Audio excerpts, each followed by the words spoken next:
From the studios here at CATV6 and RobinHoodRadio.com, welcome once again to exactly what the sign says here. No, it's not. It's Simply Sports. My name is Andy Williams. Thank you once again for tuning in. February the 26th, 2020. Winter's almost over, folks. It's almost gone. Might get cold here and there, but I can actually say that the groundhog is actually going to be right this year. And we actually got lucky this year with no real big storms. So, actually pretty happy about that. If you want to reach me in studio live here, 860-824-4200, 860-824-4200. That's how you get a hold of me live here in the studio, and we talk sports. If you want to subscribe to my YouTube channel, Simply Sports with Andy Williams on YouTube. That's how you do it. That's it. It's that easy. That easy. It is. Shift you were a little bit. Oh, thank you. Yeah. Get you in the middle there. Yeah, get me in the middle. Yeah. There we go. Get me on my good side. See your expensive football helmet. Yeah. And that they are. And I do want to thank my friends from Matt Kilmer and Primetime Sports Reveal for my very nice football helmets and my very nice 2016 World Series Chicago Cubs autographed baseball. So, big ups to Primetime Sports Reveal and Mr. Matt Kilmer. We always start out with local, and we start out with the Hoosier girls. And yes, ladies and gentlemen, the Housatonic girls will have a state tournament game in Housatonic this year. The rankings are officially out, and this Tuesday at 6:30 p.m., they will be hosting St. Bernard at Housatonic in the first round of the Class S state tournament. So good luck to the Hoosier girls in their quest for a state championship. Hoosier ice hockey, they've improved their record to 6-11-1. They seem to be peaking at the right time. They have 2 remaining games coming up. They're at SGWL tonight, and then they are home for the second half of the Berkshire Cup at Hotchkiss against Chippewa this Sunday to wrap up the regular season. And once again, Hoosier hockey will be in the state tournament. Now, whether they be on the road or at home is still to be determined. But once again, good luck to the Hoosier athletics coming up. What a weird night and week that it was in college basketball. Again, there are no real clear-cut favorites in college basketball. Everybody's saying, oh, well, Kansas beat Baylor. That makes Kansas the automatic favorite to win the NCAA tournament in Atlanta this year. No, it does not. Kansas is really good, but they aren't that good. They aren't elite good. Kansas is, a really good team. You have Dayton, who's a really good team. San Diego State, who's a really good team. I could list 15, 20, 25 real good teams that could win the tournament. And guess what? They could all take home the title. But once again,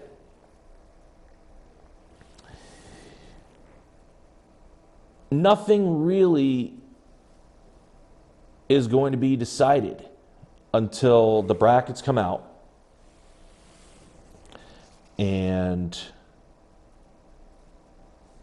it's a lot is still up in the air, especially with championship week and, obviously, conference tournaments and such. Big up to Coach Will. I see you're on there. Coach Will, you deserve it from this past Saturday. 860-824-4200, 860-824-4200. After 19 years of being in tennis, throughout winning majors, I believe she won an Olympic medal, a doping scandal, many injuries, Maria Sharapova has officially retired from tennis. My heart is officially broken, but still, you would have to believe that Maria Sharapova is a Hall of Famer at the end of the day. With the power that she had, for her height, I mean, she was 6'2". And the power game that she brought early in her career, winning Wimbledon multiple times, winning the Australian, and I believe, she won the U.S. Open, Wimbledon, and the Australian. I don't believe she won the French Open. Although she did, then she completed the Grand Slam. And then you would definitely have to put her in the Hall of Fame, despite the doping scandal and her being on steroids. But anyway, Maria Sharapova calls it a career today after 19 seasons on the WTA Tour. Roger Federer is out of the French Open. Yes. Roger Federer, one of the big three, will be out. He had arthroscopic knee surgery. He will be out 2 months, therefore suspending his chance of competing on the clay. He is saving his energy toward the grass court season. But in realistic and all-purpose terms, this is sort of the beginning of the end of Roger Federer, I feel. He's pushing close to 40 in tennis. Now, granted, he has cheated Father Time as an athlete in tennis. He has. He's won a couple of majors past the age of 35. He's still very athletic. He's still there with a chance to win a major every single time he steps on the court. But these last 6 to 8 majors he's played in, he's not looked good. And his tournament play has kind of been scattered all over the place. And even his temper is shown through, which is not really like Roger Federer. So now with this surgery, an arthroscopic knee surgery, going up against the younger players, the more athletic players like the Djokovic, the Nadal, and these up-and-coming young players, could this be the last hurrah for Federer? The rest of this year, and then possibly a major tour next year to wind up his illustrious career, arguably the best tennis career of all time. You could make that argument. So 860-824-4200, 860-824-4200 if you want to join me live.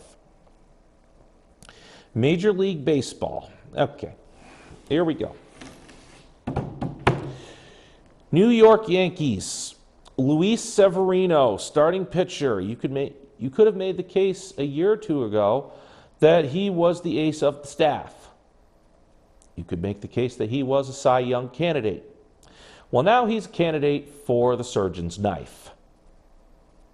Because now he is going into, as of next week, he's taking Tommy John surgery, which is basically a surgery right at the elbow, basically your throwing elbow. And that, all told, takes about 18 months to heal. So that means the Yankees are going to be without one of their best pitchers until the middle of 2021. So now that goes on a depleted Yankees starting rotation that includes not just Severino, Herman, who's out with a suspension, and now James Paxton with back surgery. You won't see Paxton back in the lineup until August, or at least until after the All-Star break. Erman you'll probably see before the All-Star break at some point. But now where does this leave the New York Yankees? The New York Yankees were favored by a mile to win the American League.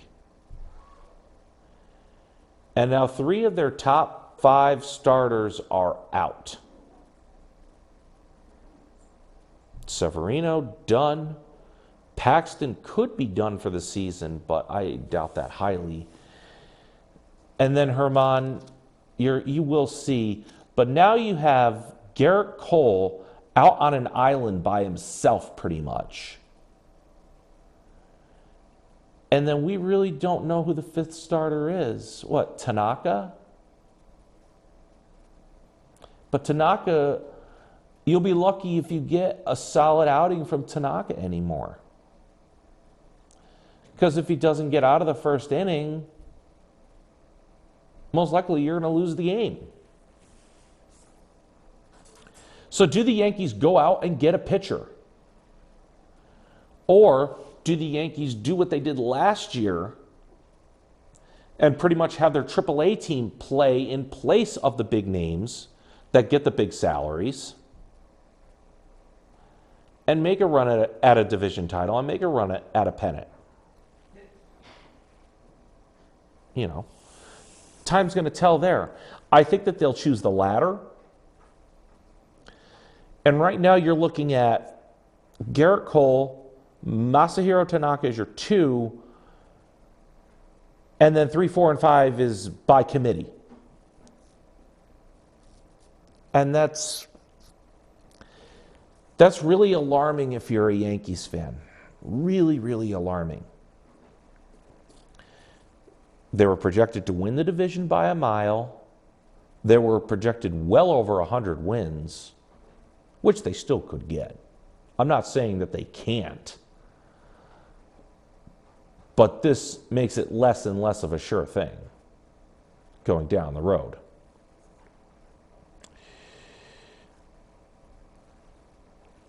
A good story coming out of spring training so far this year is the emergence of one Tim Tebow.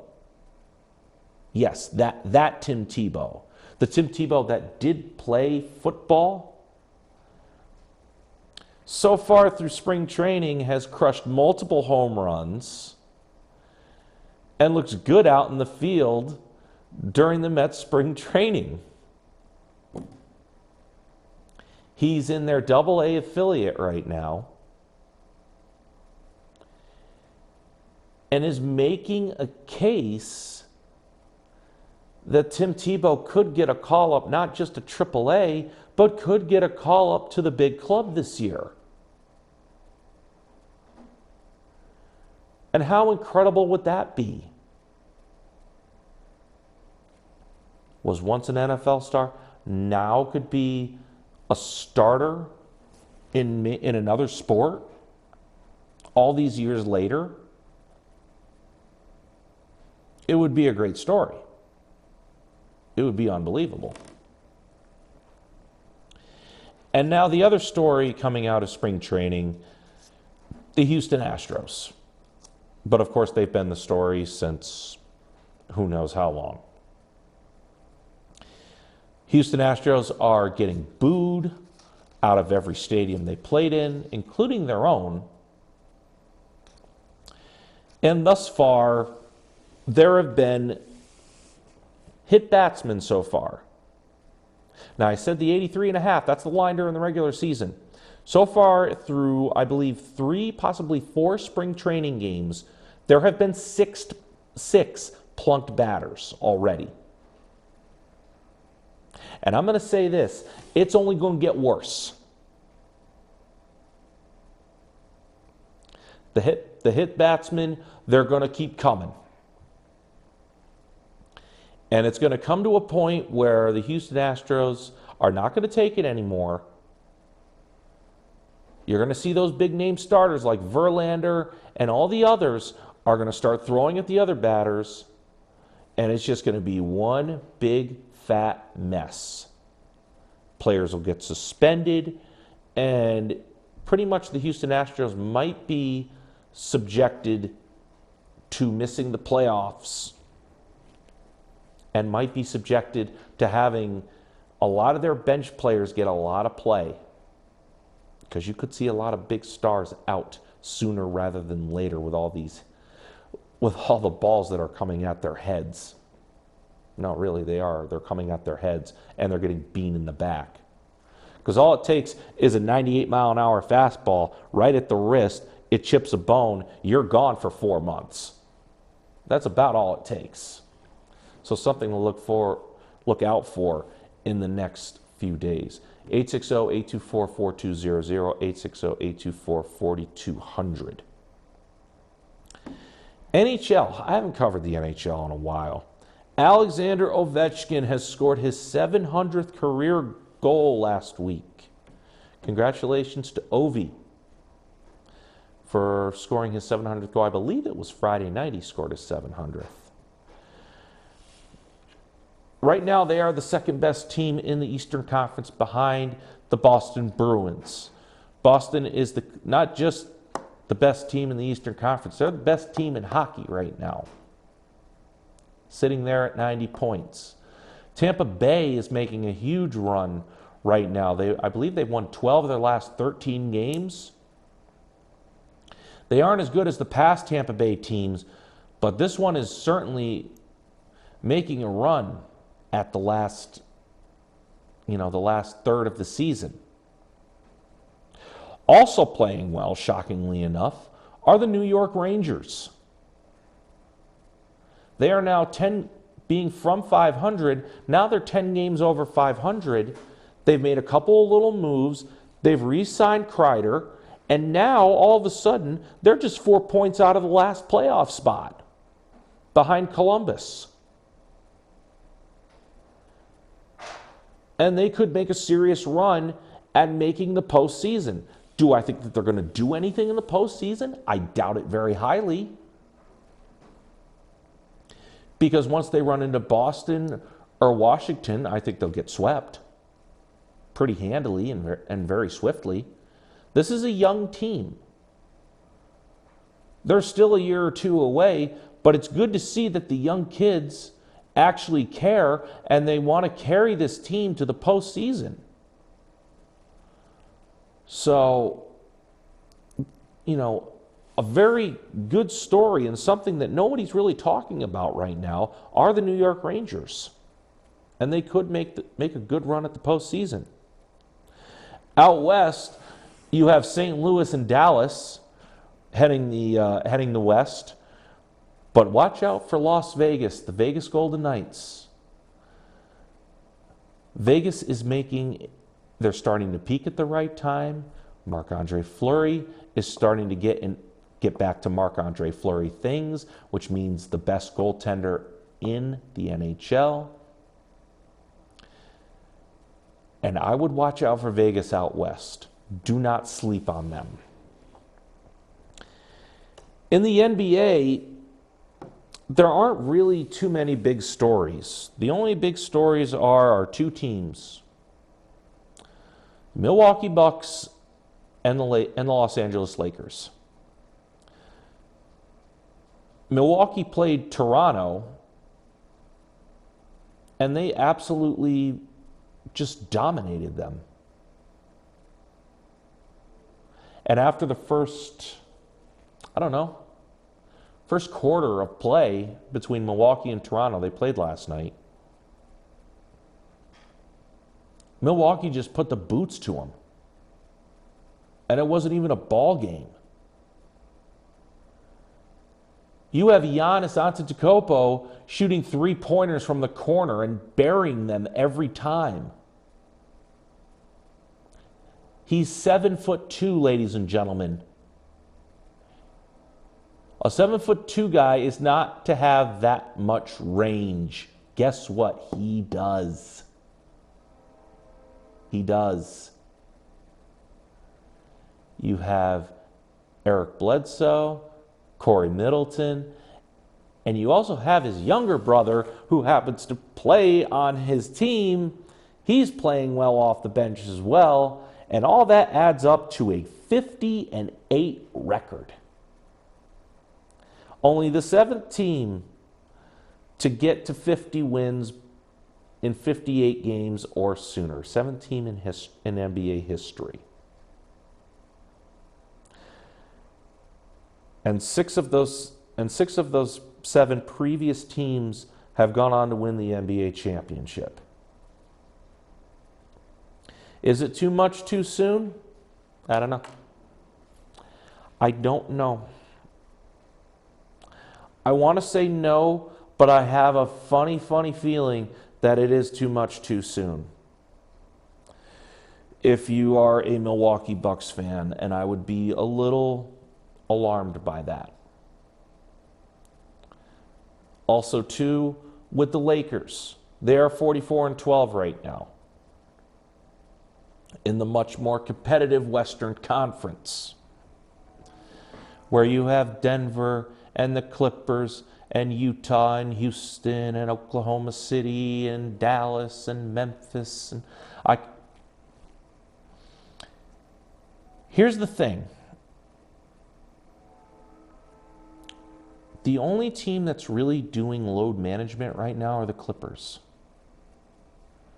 The Clippers know that they're going to be there at the end. So they're alternating between Paul George getting a rest and Kawhi Leonard resting out a game. The Lakers aren't doing that. And neither is Denver. And neither is Houston. And neither are all the other teams. The Clippers are actually building themselves to make a run in the postseason. Because let's face it, at the end of the day, the regular season really doesn't matter. What matters is winning 16 games in May and June. That's it. That's all it takes. And the Clippers are building themselves to the point where they're going to have a really good team. And that's the team that is going to challenge the Lakers in the Western Conference. And I think it is a team that is going to beat the Lakers in the Western Conference Finals and can beat the Lakers in a playoff series. So, again, I've stuck by the Clippers since day one. I will stick by the Clippers until they get eliminated.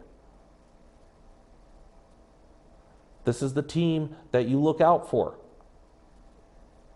A very sleepy team. Finally, in the NFL, there is a brand new CBA agreement that is out in the NFL. And that is to extend the NFL regular season to from 16 games to 17 games. And adding one extra team from 6 to 7 teams in the postseason. Okay. The owners all agreed to it. The players are 100% divided. You have some of the big name players like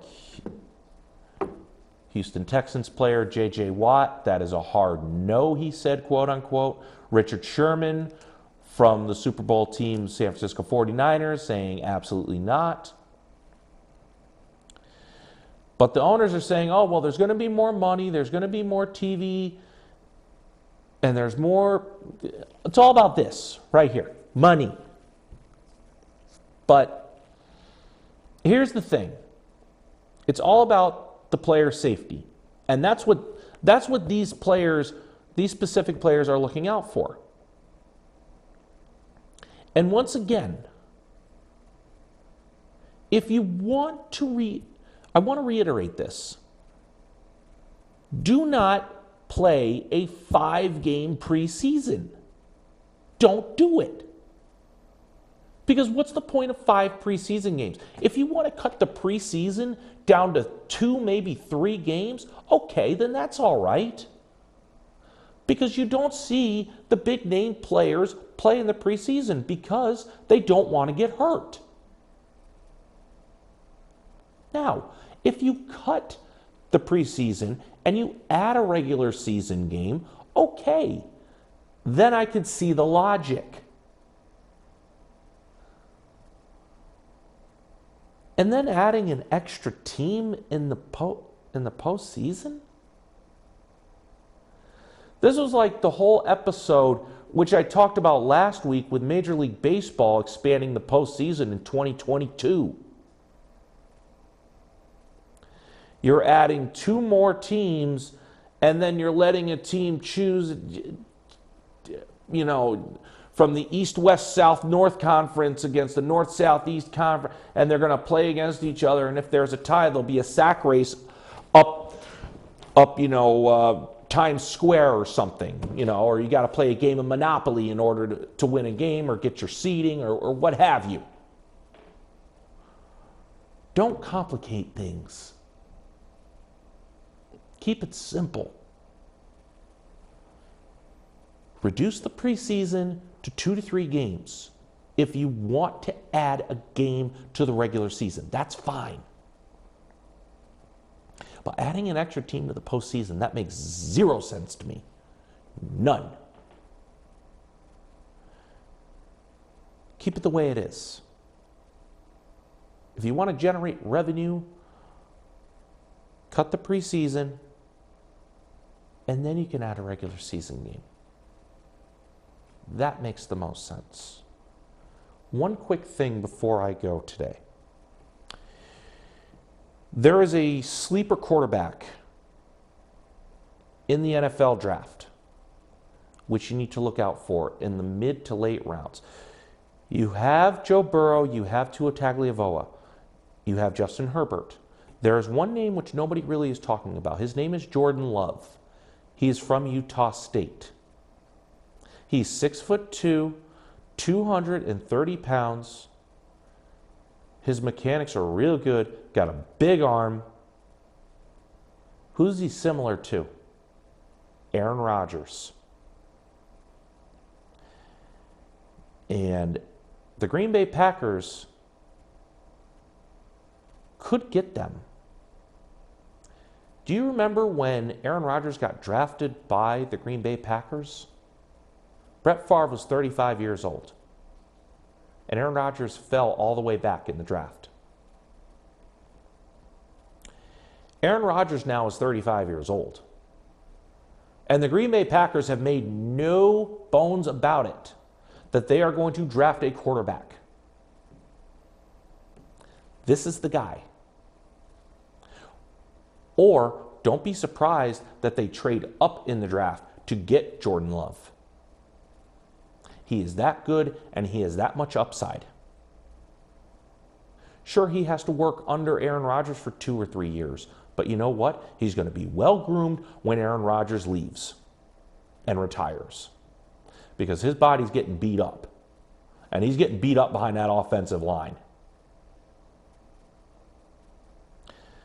If you see Indy pass on him, if you see Oakland pass on him, do not be shocked if Green Bay picks up this kid from Utah State, Jordan Love, as the next quarterback and possibly a future star in the NFL. Don't forget the name Jordan Love. Ladies and gentlemen, thank you very much for tuning in to Simply Sports. We are on Facebook Live at 1 o'clock, live on CATV6 at 1 o'clock. The rebroadcast on CATV6, 7 o'clock and 11 o'clock every Wednesday. Make sure you subscribe to my page on YouTube, Simply Sports with Andy Williams. And thank you very much for tuning in. And for Michael Flint, Marshall Miles, Brian Oler, thank you very much for tuning in to Simply Sports. And 1, 4, 3.